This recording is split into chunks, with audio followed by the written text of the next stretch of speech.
everybody. Thanks so much for joining us right here on The Right View Ladies Tea. Tonight we're joined by Editor-in-Chief of the Post-Millennial and Human Events, Libby Emmons. Libby, welcome to the show.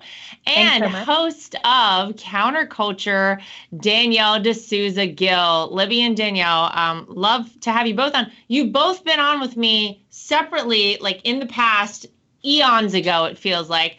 Now we're going to do it all together. Love having you both. And I wonder, did either of you happen to catch my father-in-law, the former president of the United States, Donald Trump, on Tucker Carlson last week? I thought that it was one of his best interviews in a long time. It was interesting, though, because as I was watching it, I really was enjoying seeing the Donald Trump that I know and seeing a man show his intellect on a whole host of issues, most of which happen to be foreign policy, showing how his relationships with Vladimir Putin, with President Xi, with Kim Jong-un kept us out of the current situations we're seeing around the world, but why things are very dangerous right now. And I think he laid it all out very well. And then, Libby, it was interesting because the next day, as I was like, oh, wow, what a great job he did. I really enjoyed that interview. And I'm glad people got to see that Donald Trump, because we know how they do. Normally, they only care about talking about Donald Trump if it's to trash him and to try and like get really down in the nonsense and things that people don't really care about with him, right? Libby, the next day, all of a sudden, I see all these like liberal headlines, and they were all talking about what a bad interview it was, and that he was propping up these horrible leaders of our adversarial countries like North Korea, Russia, and China. And I'm like, wait a minute, that was not my takeaway from it. What do you think happened with that, and why was that the instinct of the mainstream media to like immediately try and spin this around? That's what they do. They want to hate him. They will do everything they can to hate him, even if it means absolutely lying about what his ideas are or what he plans to do as, president when he gets a chance to do his second term, if he does do that. Oh, I like how you did that. I see what you did there. Okay.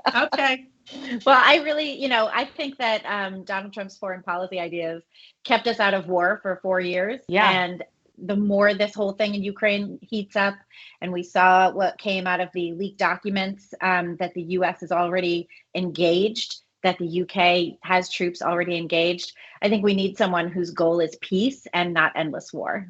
Yeah. Danielle, I very rarely give my father-in-law just, any sort of feedback that he doesn't immediately kind of ask me. A lot of times say, oh, did you see X, Y, and Z? And I'll give him my commentary. I felt the need to reach out to him because I was like, this is what we need to see more of from Donald Trump, because this is truly the man who was leading our country. And it's the reason that we were so successful and things were going so well in the United States while he was president. So I actually went out of my way. I sent him a text message and I was like, really loved your interview. I thought it was fantastic. And I think that whenever he got to the portion of the interview where he talked about the nuclear situation that we may find ourselves in, God forbid, one day, not just in this country, but in the world, because it would be a worldwide event. And he really kind of, I think, told people things that no one ever talks about. And he said it, no one talks about the nuclear stuff. It is terrifying, I think, to consider that Vladimir Putin has the same nuclear capabilities as we do here in the United States. And then you look at our weakened position right now in America. You look at how, we left Afghanistan, the fact that Russia was able to go into Ukraine and, they knew this was their moment with Joe Biden in the White House. That to me is something that I really do think people should keep in the back of their minds. But I found that to be shocking, frightening, but it did make me say, gosh, I wish we had a strong leader in the White House right now, a strong president of the United States, not just to keep our country safe, but to keep the world safe, because that's what it's all about. Yes, I so miss Trump being president. And it reminds me of when he talked about how peace is ultimately the prize, because he should have won the Nobel Peace Prize. He did so much to bring peace to the Middle East. He clearly foresaw this going on with Putin and even with Kim Jong-un, whom you mentioned. It reminds me of how in Trump Tower they have, him framed with Kim Jong-un, like kind of approaching each other down there, like a classic photo of the two of them. Because I think for Trump, he really viewed it as diplomacy, and he viewed it as this is kind of a necessary thing you need to do as president, to meet with these foreign leaders, even if they are our adversaries, because that's how you can actually bring peace to the American people. And so I think that the American people were always his top priority. And unfortunately for Biden, his top priority is getting rich for himself, his family, doing these backdoor deals, everything going on with Ukraine. And so meanwhile, we're sending, billions of dollars over there while Americans here are suffering. And yet I think Trump bringing up this nuclear warming really reminds us all that this is such a dire situation. And that's why I think so many people are worried about Biden, even just the next year to 2 years of him being president, because what will our country even look like by the time it's 2024? Yeah, I mean, I hate to say it, but it feels to a lot of people like we're on the brink of World War III. Like there's a lot happening. Obviously, Russia, Ukraine, China, Taiwan. There's a lot of instability in the world right now, and we know America's role. We always, try to be the world police. We always infuse ourselves, even when we maybe don't necessarily need to, into all these situations, and we have in all of them. And so I think it's really frightening, but it always makes me think back to why Donald Trump was elected in the first place. And people liked to criticize him when he ran in 2016 because they would say, this guy has no political experience. But I always sat back and was like, wait a minute, maybe he doesn't have the political experience, which you only get if you actually do it. So let's give him a chance. But he was a great businessman, and you don't get to be the type of successful businessman that Donald Trump was and I mean, continues to be, without being able to read people, without being a great negotiator, without really getting how to operate in that fashion. And so it's funny because Sunday night I went to an event at Mar-a-Lago, and my father-in-law spoke, and he was talking about this exact thing. He was saying, people get upset whenever I say that President Xi was very smart. He was very smart. Of course he was very smart. He's the leader of China. You don't get to that position by being dumb, but you can still say that someone is smart, but not that they're a good person. Those things don't have to go together, of course.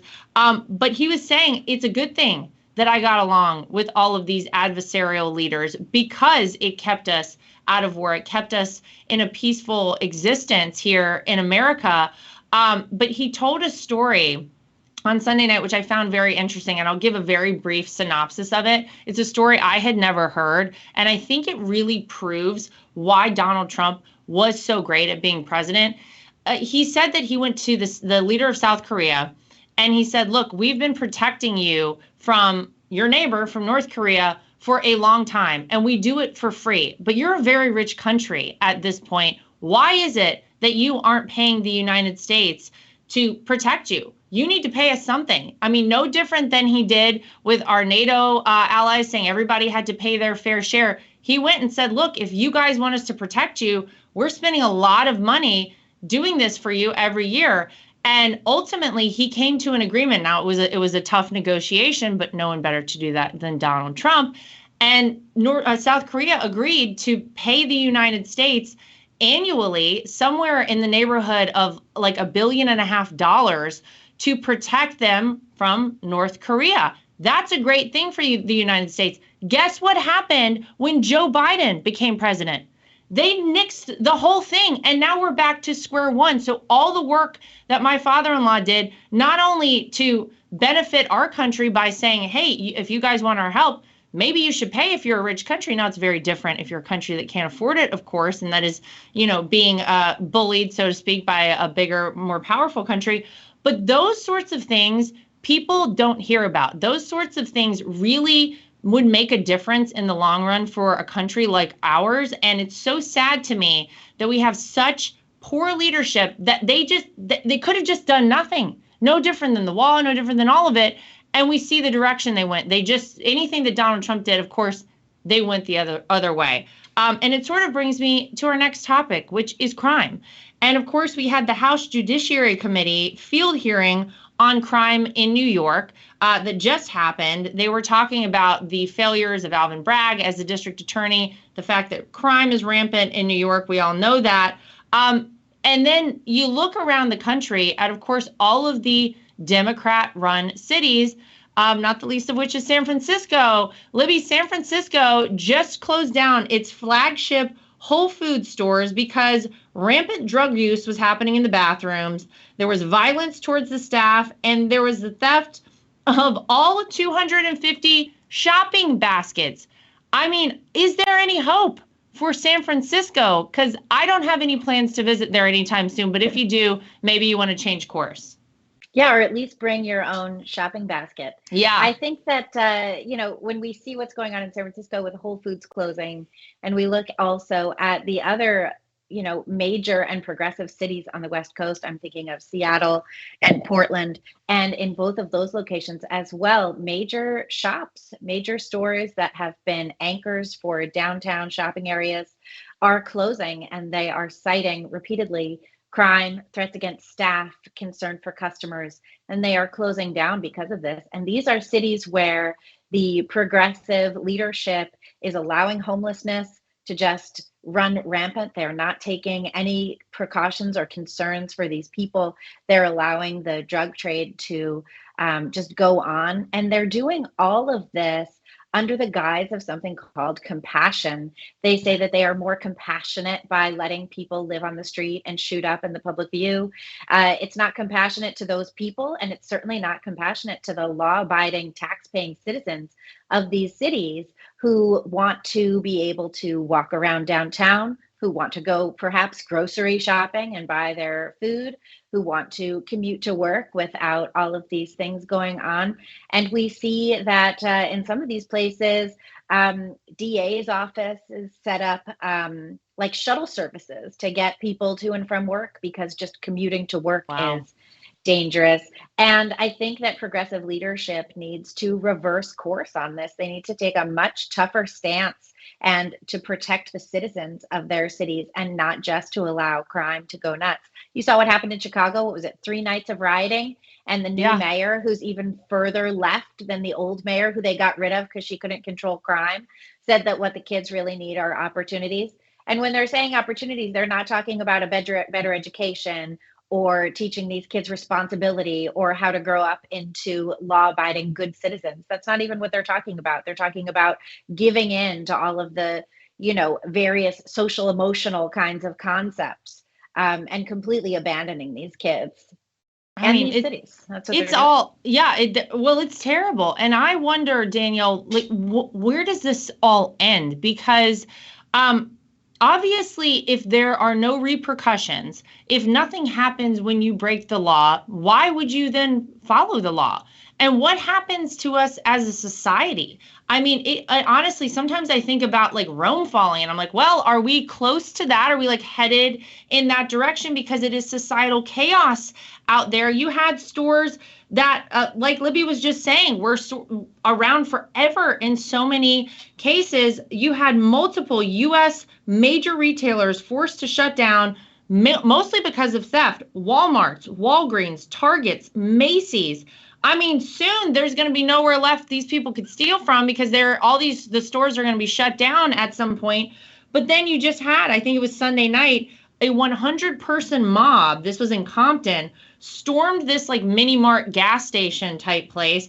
And the police said, we can't intervene because we're outnumbered. We don't have the ability to do this. Just let them go. So these 100 people just went in and ransacked this place and then left. And I don't even think there was a single arrest made. So I always wonder, I mean, are we just going to continue down this path? What would stop people from going in this direction and just until everything is just complete disaster?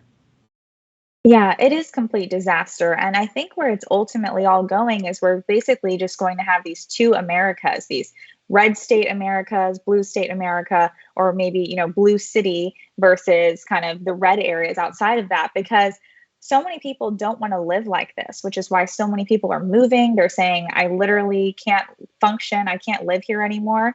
Of course, the wealthy liberals in these cities are fine because they have security and cars and all these things. But all of the people who actually have to take the train to get to work, who actually, kind of have to be around all of these crazy homeless, the violent people on the street. I mean, how are they supposed to live like this? So ultimately, I don't think that it can last that long, but places like San Francisco, New York, they get away with it because it's very difficult for a lot of those people to move, to just like uproot their family to another place, especially if you're a blue collar person.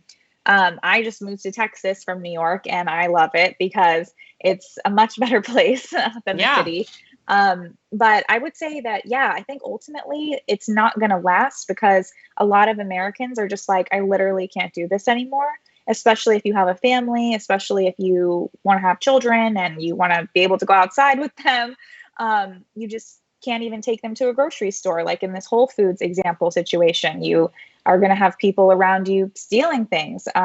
Even in New York, I would see that there would be plastic covering all kinds of things out of CVS and so on, because these guys, they steal everything. So I think that Americans are just not going to put up with it. And the liberals who want to live there, I mean, I really hope that they change their minds on this, because they keep voting for Democrats in these extremely blue cities. This is it's what so I was going to say. Why are they doing that? Why are they destroying their cities on purpose? What is going on? How on earth did people in Chicago vote for an even more far left mayor than Lori Lightfoot? They said she's so bad, crime is ruining the city. And then you get this guy in, and he's even worse, Libby. I'm like, it's mind-boggling, I think, but I wonder, and I have to assume people just really do not have any idea why they're voting or for whom they are voting. They're just being told. I mean, obviously, we know that the way they operate in a lot of Democrat cities, like a lot of these elections, you have to use it in air quotes because we know how they do things. But I don't know. Do you ever get people to vote this out? I think back to like Rudy Giuliani and that era in New York. I mean, thank God he came in when he did, because New York was really in a bad place right before he became mayor, and he turned it around. But Libby, why are these people, what's going on? Why are they still voting the same way? How many times can you do that? I think that there's a lot of layers to that. And one of the things that's going on is the GOP is not supporting conservative candidates in these areas. If you look at Lee Zeldin, who ran against Kathy Hochul, who's absolutely horrible. I mean, she's really just the worst in so many ways. She wasn't even elected as governor initially. She got it by default. Yeah. Right. Every time we wrote about her at the Post Millennial, I said, make sure that you say unelected governor, Kathy Hochul, which was very important. And then, of course, she did get elected, which I do find mind-boggling. But Lee Zeldin was running. He was a congressman from New York.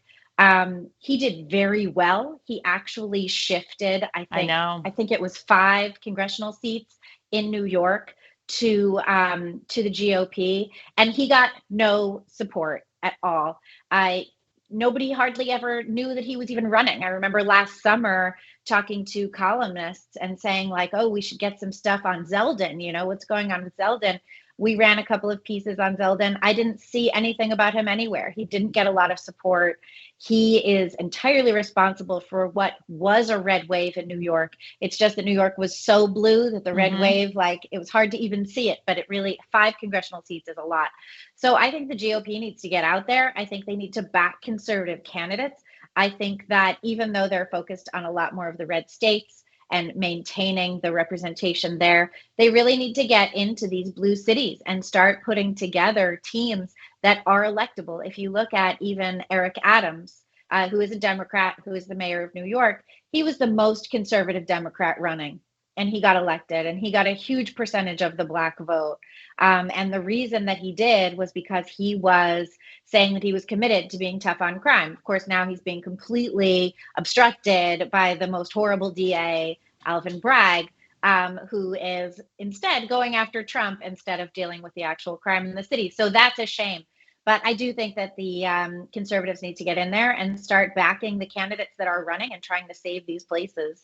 Yeah, well, they better get started soon, Danielle, because I mean, we got an election coming up, right? The interesting thing to me was whenever you look at Lee Zeldin and he actually did very well in the state of New York. And it's amazing because if you look at the number by which he lost, and you compare that to the number of people that say moved to Florida, the Carolinas, or Texas out of New York, I suspect all those people were probably Republicans.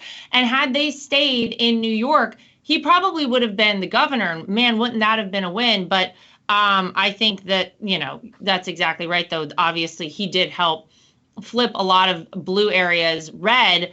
But Danielle, I want to ask you, coming up to the 24 election, we do need to make some changes. We do need to operate slightly differently, if not a lot differently as a party, as we head towards 2024, because the truth is we can't play this game the way we've been playing it. We better get out there and we better be ballot harvesting everywhere it's legal. We better be out there telling people to vote early. We better change a lot of the way we have operated as a party.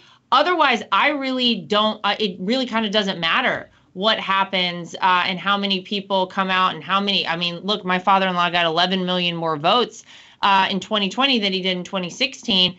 And you see what happened. So many people were inspired by Joe Biden that 81 million of them, Danielle, came out and voted because was Joe Biden an inspiring guy from the basement and in the hula hoops.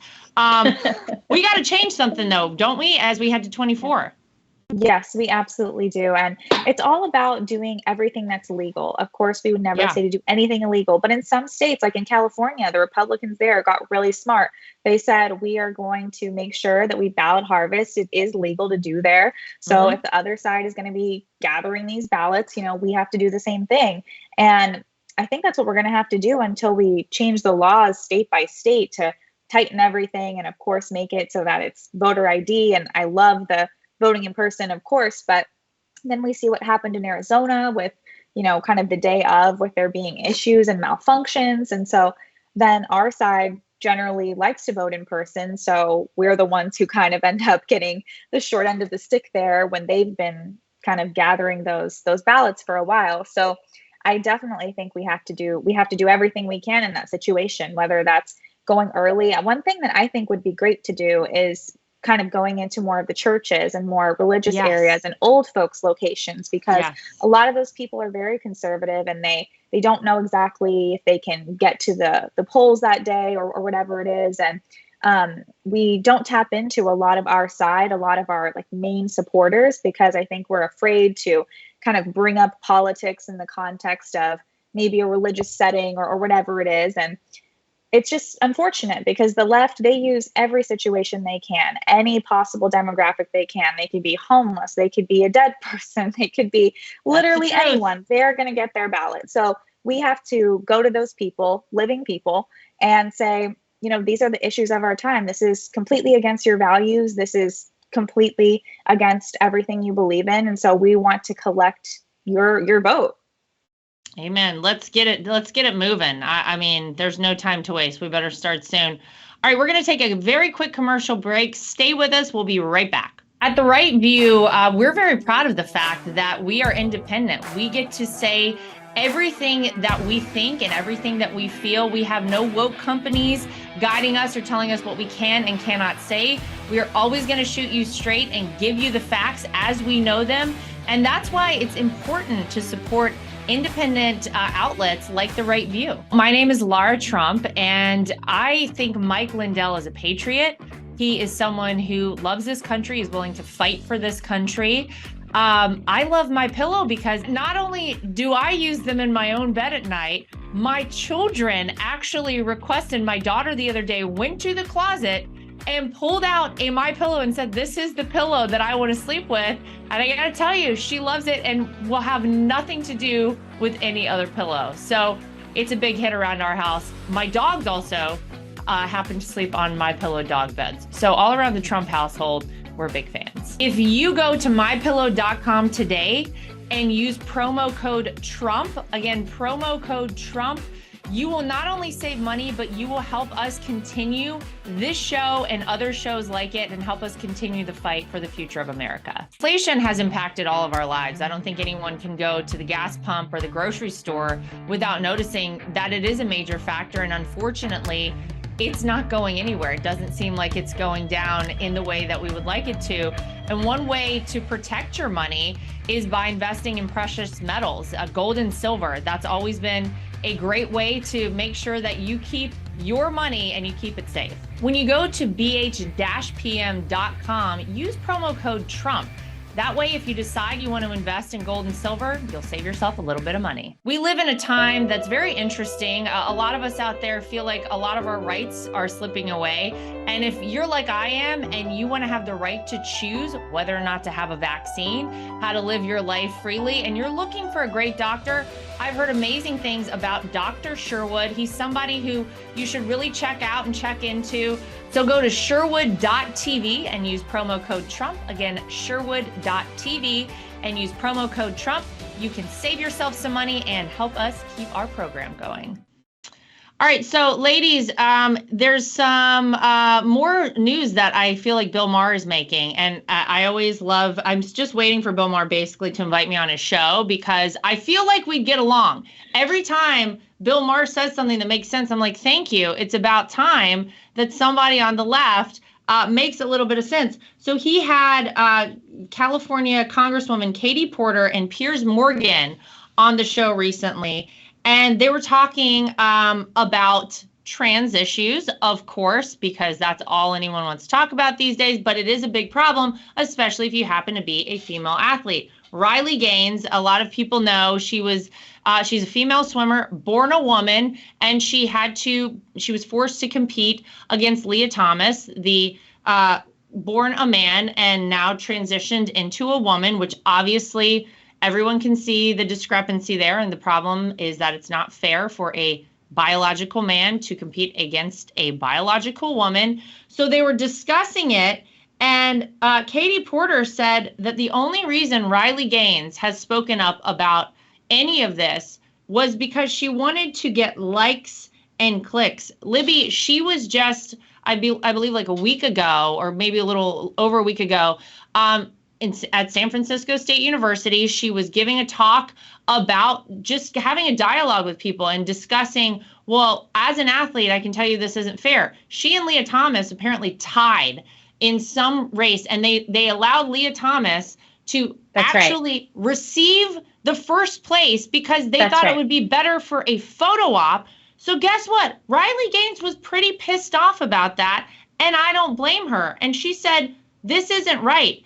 And I think she came out and spoke up so loudly because other people around her, other women in the sport and other sports were afraid to do so. So Katie Porter came out and she said she's only doing it for likes and clicks. And Piers Morgan, of course, pushed back. And he said, no, she's doing this because she is standing up for women. Bill Maher chimed in. And here's where, again, I'm going to agree with Bill Maher. He said, wokeness is the opposite of what used to be called liberalism, because liberalism, when I was growing up, was saying, let's give women an equal shot. And this is, let's put women with a man in a swimming pool. I agree with Pierce. Yeah. With Bill Maher again. Yeah. So what happened to Riley Gaines was she was competing in the, I believe it was 2022 NCAA swimming championships in Atlanta. She tied with Thomas for 5th place, and the NCAA officials came up to her on the podium and said that they would let her stand with the 6th place trophy and not the 5th place trophy, and they would send her the 5th place trophy in the mail because it made more sense to them to have Thomas hold the 5th place trophy. And this was the day after Thomas had won the national title. So already Thomas had completely taken away fairness in this sport. And then further, the officials allowed Thomas to go further. If you listen to Riley Gaines speak, she is speaking out for fairness and justice for women in sports. She is very outspoken, and anyone who looks at what she's gone through will know that she's not doing this for likes and clicks. If anything, she's getting beaten up, as she was attacked in California at San Francisco State the other day at that TPUSA event. When she goes out to speak in Buffalo, I think people were arrested at that speaking event. She is going out there. She is defending women.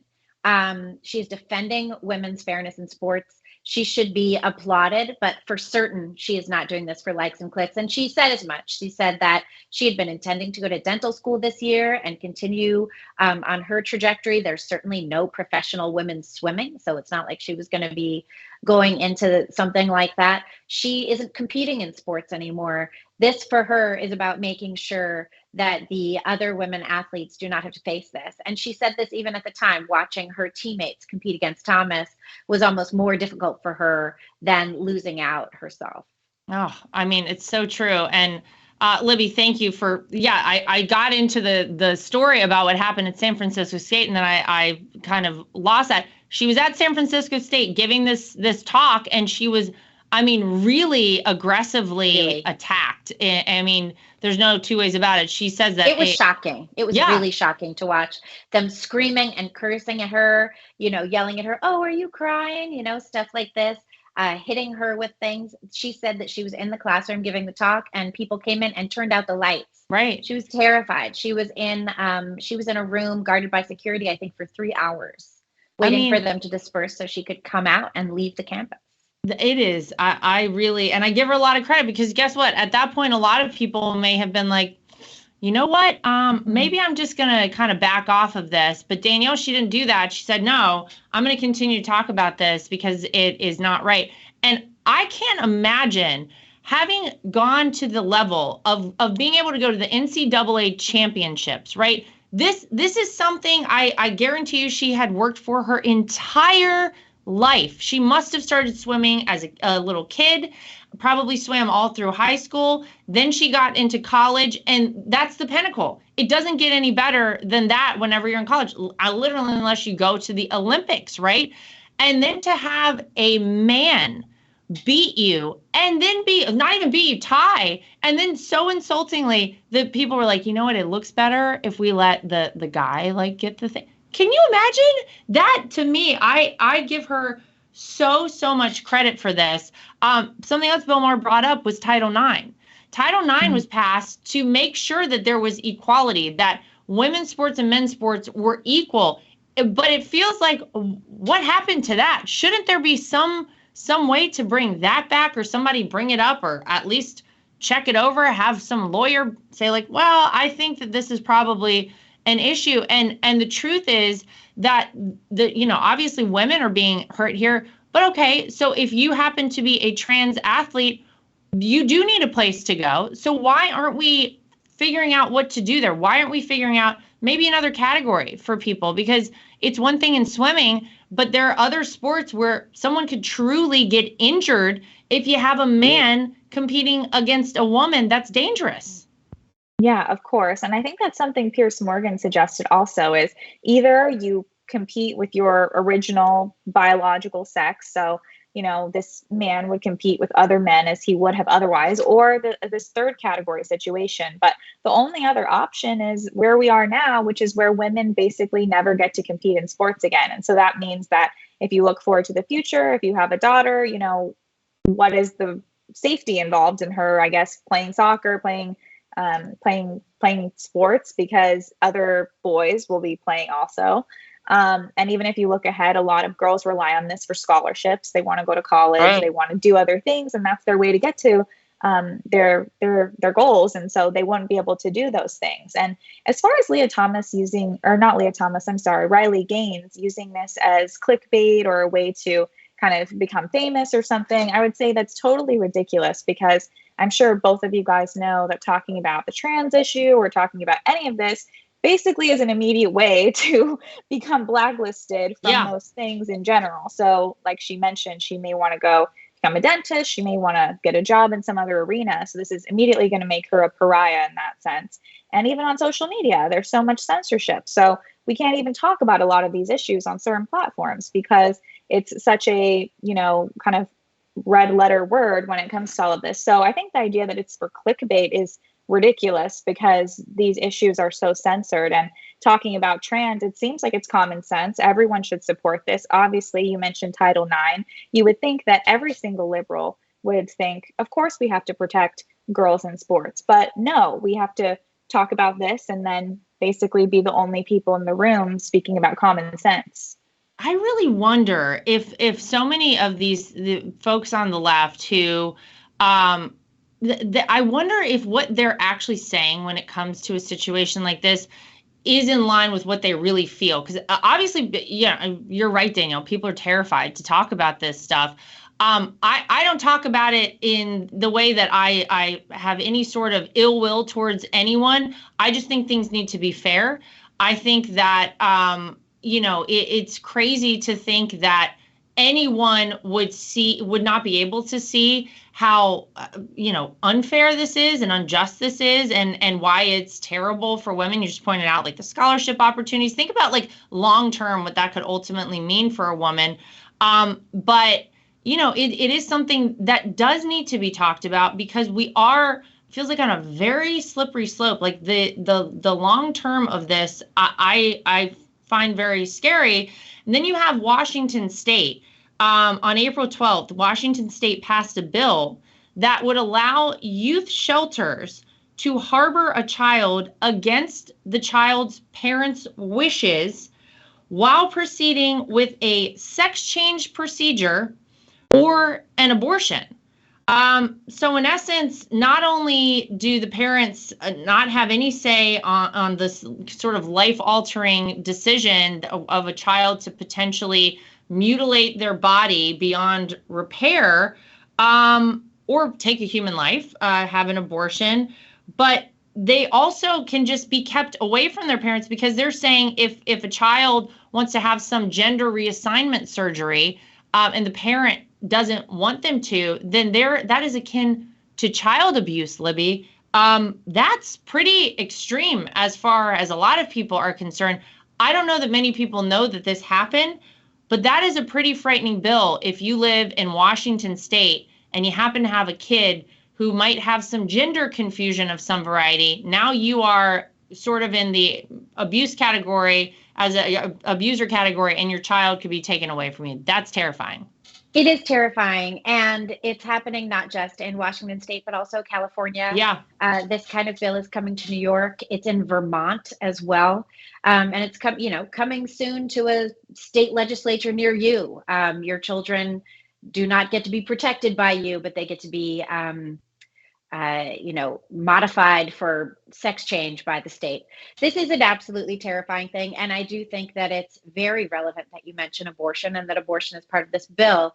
I remember years ago, there was a push to allow 12-year-old girls to obtain abortions without their parents' knowledge or consent. And in arguing about this with a friend, I was saying, absolutely not. This is completely unacceptable. A friend of mine was saying, oh, so this girl makes one mistake and now she has to suffer for the rest of her life. What if her parents are abusive? And we see this repeatedly, this idea that parents are abusive, that children are a mistake. These are two things that come up repeatedly. And what we're doing is changing definitions. So abuse no longer means getting beat up or locked in the closet or hit or pushed down the stairs or what have you. Now abuse means not upholding your child's delusions, right? Yeah. Now abuse means not allowing your child, your daughter, to obliterate her pregnancy, which is something that many women speak about going on to regret. We're talking about this in ways that are criminalizing parents who may not go along with this kind of thing. And we saw what happened in Florida, where a father did not know, was not told that his daughter was socially transitioning at school, and was not aware of it until she tried to kill herself in the bathroom twice. And when he confronted the school about it, they said that they were worried he would be abusive and not accepting. And the reason that they had for that was because this father was Catholic, because the family was Catholic. Wow. They used his religion to assume that he was abusive. And what he said to the school was, everything that you've just said proves that you know nothing about our religion. We love our children unconditionally, and we want to support them and not have them try to kill themselves in the bathroom because the school is withholding information about their mental health. So all parents should be fighting back against this. And when you look also at DeSantis's parental rights and education bill that was falsely touted as all of these evil things, and you look at it across the country, parents were on board with this. Parents are, for the most part, not abusive. Girls are not boys. Parents know this. I remember talking to a very liberal friend who, when confronted by his non-binary employees, oh, you're really going to raise your boys as though they're boys? He was like, well, it turns out they're boys. Turns out that's how it goes. There's not much you can do about that. And nor should you. So I do think that this all began with a bastardization of language, and we really need to push back against that and hold tight to our definitions. We know what the truth is. And like Danielle was saying about common sense, we have to speak out. It's absolutely necessary. I mean, it doesn't just feel like, this is something that's upsetting. This feels very evil in so many ways. Mm-hmm. I mean, it's really terrifying to be a parent right now and to consider that if you live in a state where they're going to allow something like this to happen, I mean, what recourse do you have? What do you do? It is a very, very upsetting and frightening time. And I actually feel like, Danielle, that this will be a big part of people going out to vote in 2024, because it really does feel like good versus evil. It feels like lunacy versus common sense. I mean, the fact that we're having at this point to just kind of like anything a kid kind of feels or think, oh yeah, you go right ahead and do that. You should explore that. Well, maybe that's not something that's great for them. And they should probably wait until they're a little bit older to explore that. Elon Musk came out and said that any parent or doctor who sterilizes a child should get life in prison. That was a pretty bold statement from him. But I mean, again, this is sort of common sense stuff. Like, no parent should, I don't know what parent would want their child to have to go through the torture of all of this stuff. And any doctor who does it, especially a doctor without a parent's consent, man, it's rough stuff, but it really does feel like it's evil. Absolutely. And I totally agree with Elon Musk, because I think we need to call out a spade in the sense that in this case, it really would be these teachers, these groomers, or in this case, this bill in Washington state, like they are the ones who are the abusers. It's not the parent who's the abuser. And yet they're saying child abuse, and throwing that in your face as if we're supposed to be defensive. We're supposed to think, oh, wait, no, I'm not an abuser. It's like, obviously we are not. And in this situation, typically you would go with the parent, and the parent decides how they want to raise their child. But they would have to have proof that the parent is physically abusing them and so on. And then, of course, the government would step in. But in this situation, it's clear that the child is confused, and the state is capitalizing on that. They're using that as an excuse to say, this is our excuse to jump in, to not just change your body parts and change who you are as a person, but really mess with your brain, mess with your mind, because a lot of these people later, the regret they have, it's not really just physical. Similarly with abortion, as Libby mentioned, it's not just the physical involvement of that, it's also the psychological trauma of that. And so, going through a transition, going back to a gender that you were supposed to be, that's very traumatic. And not to mention this child's been cut off from their parents. So who knows who would even support them in transitioning back in this situation, because they've literally been taken away from their home.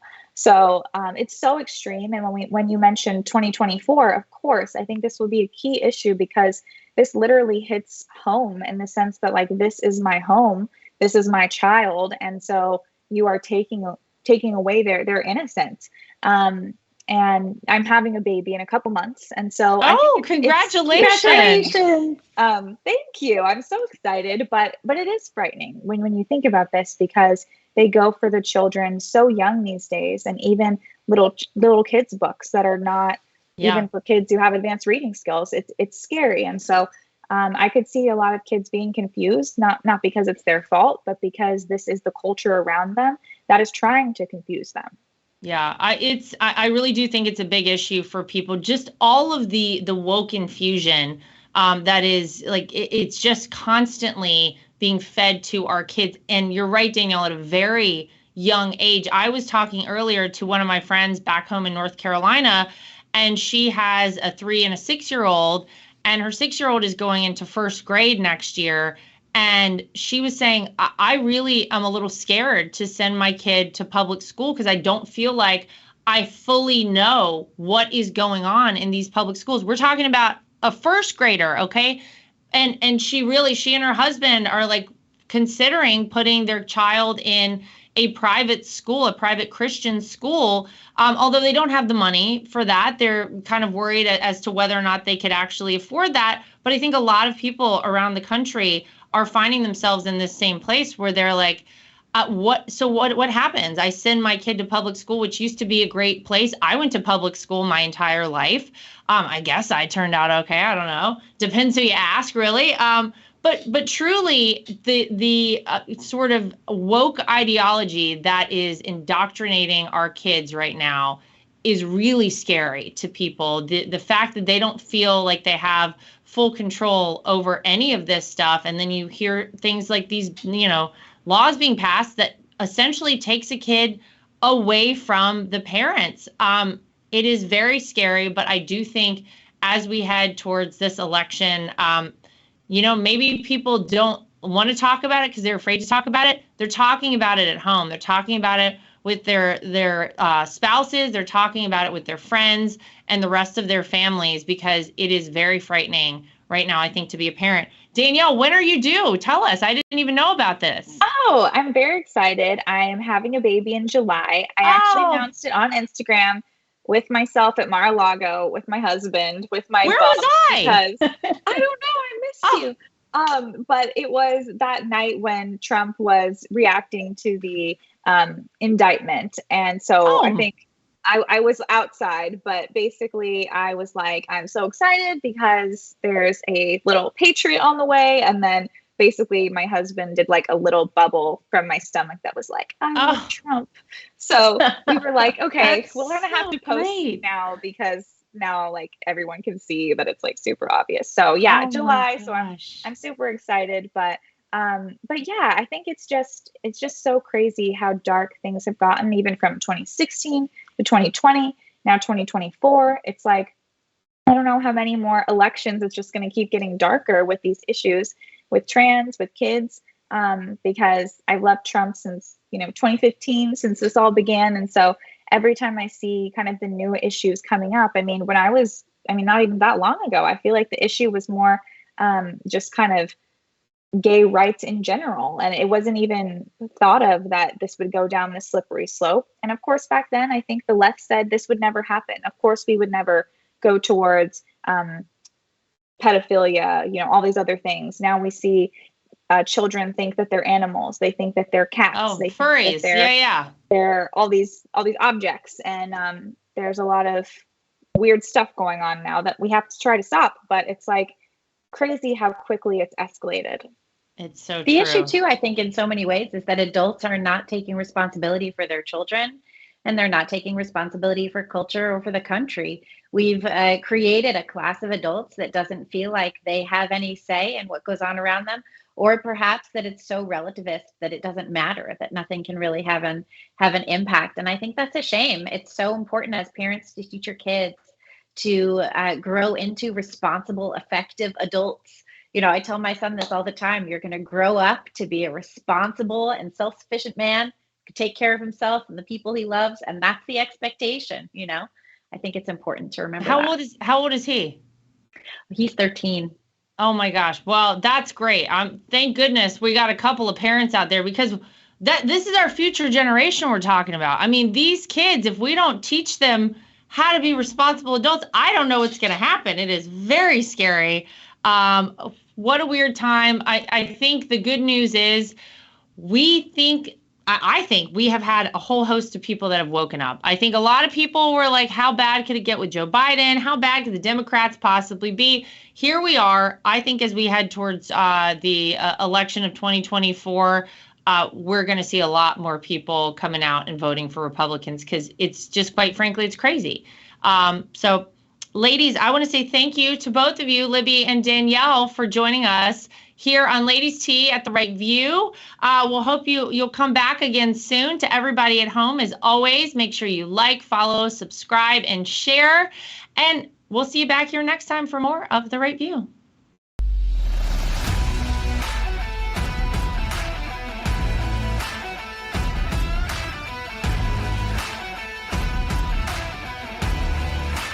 At The Right View, we're very proud of the fact that we are independent. We get to say everything that we think and everything that we feel. We have no woke companies guiding us or telling us what we can and cannot say. We are always going to shoot you straight and give you the facts as we know them.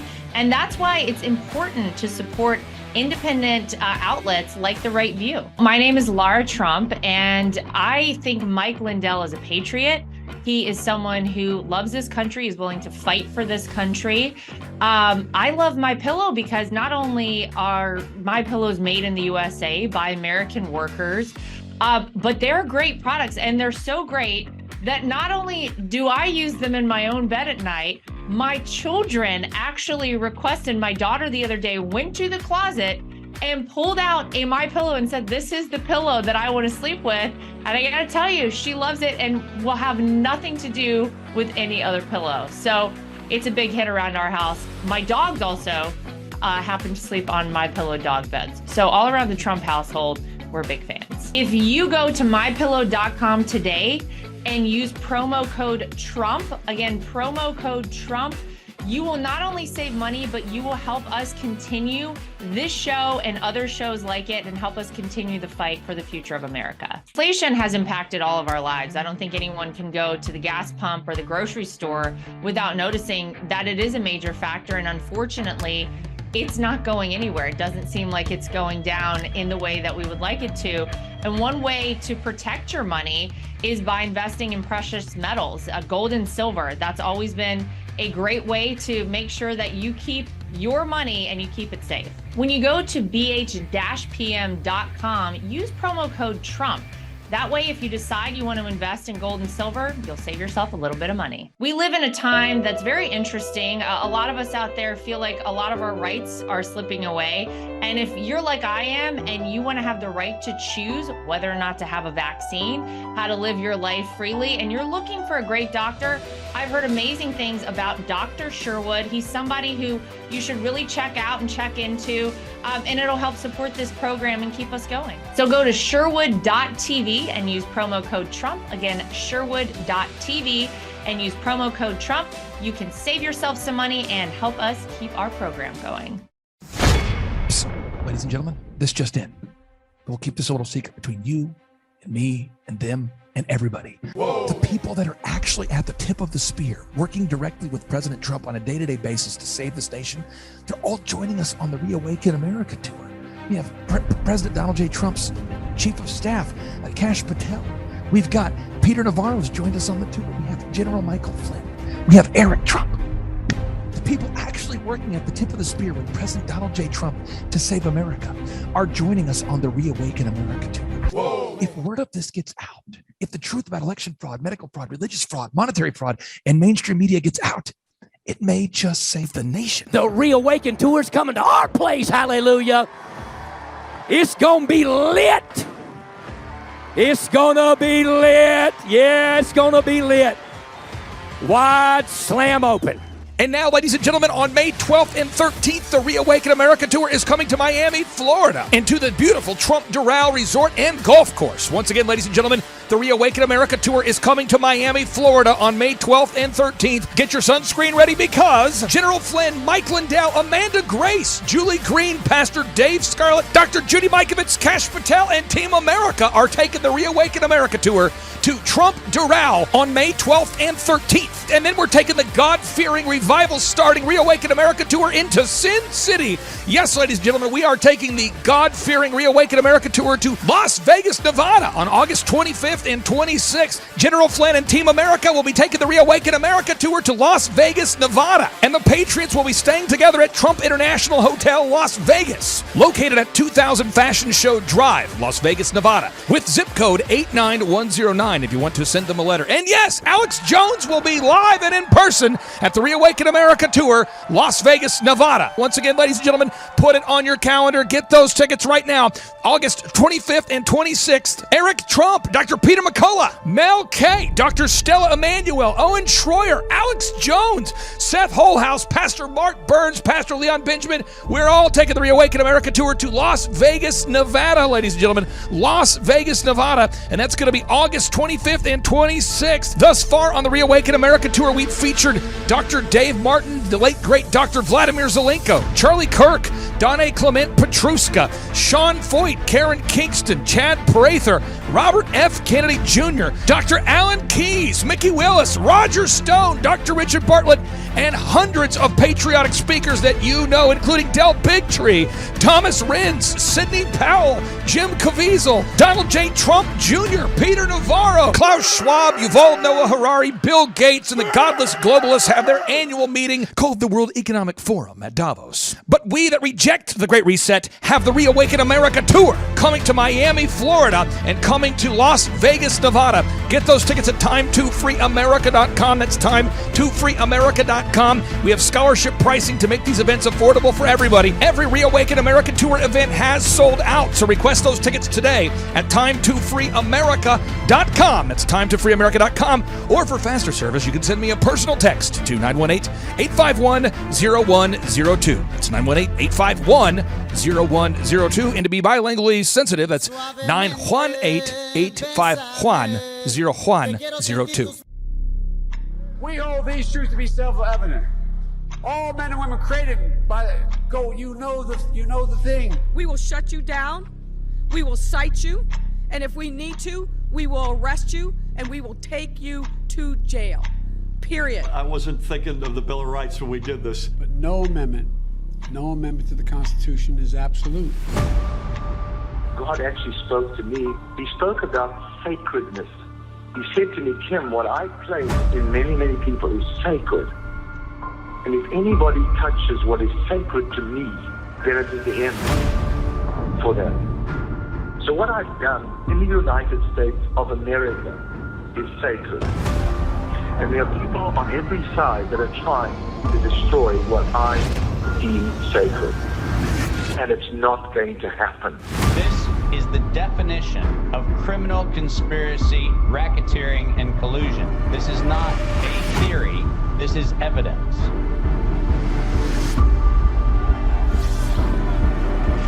Because I have upheld this country to spread a light to the rest of the world. When you choose to go against the sacred thing that God puts into the very heart and the soil of this nation. This was sacred to God. Now is the time to act. This is exactly why I need some action from my people.